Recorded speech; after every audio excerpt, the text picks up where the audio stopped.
Imagine you are a Roman general, standing at the edge of your encampment, the weight of empire on your shoulders. Your spies bring urgent news: a rebellion is brewing in a distant province, separated by mountains, swamps, and forests that seem impassable. Your enemies think the terrain will protect them, giving them time to prepare. They are wrong. You have a secret weapon, one not forged in fire, but laid in stone, the Roman road, stretching across the land. The Roman army's speed was legendary, leaving enemies bewildered as legions appeared seemingly out of nowhere, unstoppable and swift. Before Rome, travel was chaos: mud, broken wagons, exhausted soldiers, and endless delays. Terrain was as deadly as any foe, claiming lives and slowing armies to a crawl.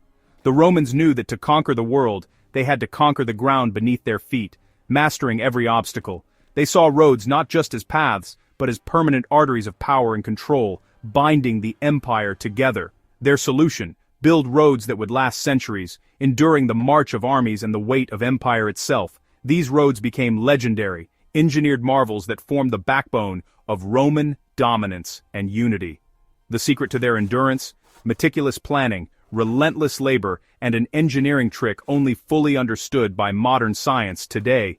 The story of the Roman road is not just about construction, it's about how a practical military solution reshaped the world forever. These connections outlived the empire, laying the groundwork for the future of Europe and its civilizations. The Roman road was more than infrastructure. It was the foundation of an empire's enduring power and legacy. Step into the sandals of a Roman legionary named Gaius, marching through the wilds of northern Gaul, where every day brings new challenges. The forest is thick, the ground a muddy trap. Every step is a struggle, supply wagons stuck, morale sinking, and progress painfully slow. This was the old way. Armies at the mercy of the elements, slow and vulnerable, their fate tied to the whims of nature. Rome changed everything. Soldiers became builders as much as fighters, wielding shovels and picks alongside their swords. Their first task in new territory: build a road, not a fort. It was a declaration: Rome was here to stay, and to shape the land itself. Under military engineers, legions cut through hills, filled valleys and bridged rivers, always aiming for the straightest line possible. Deep trenches were dug for solid foundations, creating more than just a path, a permanent feat of engineering and determination. The work was brutal, but every stone laid was a step toward Roman power and lasting influence. The dual role of soldier and engineer made the legions self-sufficient, able to operate deep in hostile lands, far from home. Roads meant reinforcements, orders, and supplies could follow swiftly, keeping the army strong and connected. What once took weeks now took days. The muddy track was replaced by a smooth, hard surface, transforming travel forever. The soldier's burden was lighter, not because his pack weighed less, but because the road ahead was clear and built for speed and efficiency.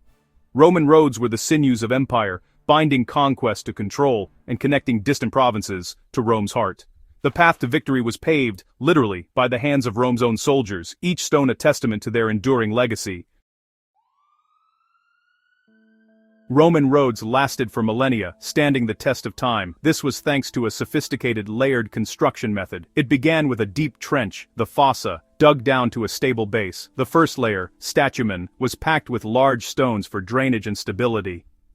Next came the rudus, a thick layer of smaller stones and gravel, compacted for strength. Above that, the nucleus, a fine layer of sand, gravel, or concrete, created a smooth, dense base. The surface, the summum dorsum, was made of tightly fitted paving stones, expertly cut to interlock and resist wear. The real genius was in the chemistry: volcanic ash, or pozzolana, in the concrete. When water seeped in, it triggered a reaction that formed new minerals, filling cracks and making the road self-healing. This innovation kept roads intact for centuries, resisting weather and heavy use. Roman roads weren't just built to last, they were built to repair themselves. That's why so many still survive today, a testament to ancient engineering. For centuries, the secret of Roman concrete's durability was a mystery.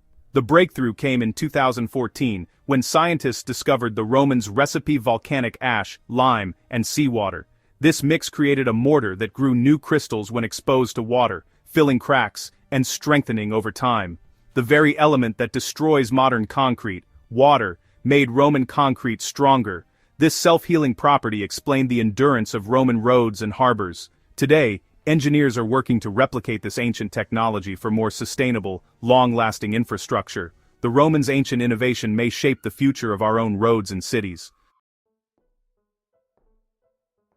The Roman road network was a force multiplier, deciding wars before battles began. Legions could march 20 to 25 miles a day, unthinkable for their enemies. Rebellions were crushed before they could grow, borders reinforced in weeks, not months. This speed gave Roman commanders the power to surprise and overwhelm foes. Roads also enabled efficient logistics. Grain, weapons, and supplies moved swiftly to the front. Well-fed, well-equipped armies could campaign deep into enemy territory. The roads themselves were psychological weapons, a constant reminder of Roman reach. For conquered peoples, the road meant Rome was always near, making resistance seem futile. The empire's authority traveled on stone, making the impossible possible. Roman roads weren't flat, they were crowned with the center higher than the edges. This subtle curve, or agger, was crucial for drainage, letting rainwater run off into ditches. Water is a road's enemy, but the crown kept surfaces dry and intact, even in heavy storms. This simple, passive design prevented puddles, ruts, and erosion. The entire road, from deep foundation to crowned surface, was an integrated system against nature's forces. No moving parts, no maintenance, just geometry and gravity. The crown is a perfect example of Roman engineering, practical, durable, and brilliantly effective. Sometimes, the smallest details make the biggest difference.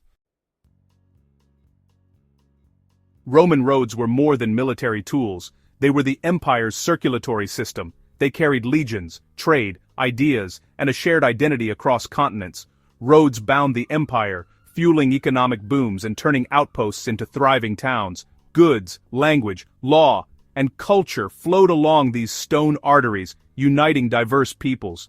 The roads spread Romanization, standardizing life from Britain to Mesopotamia.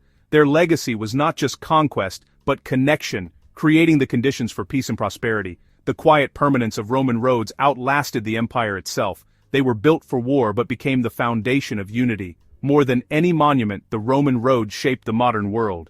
The most powerful thing Rome built wasn't a wall, it was a road that brought people together.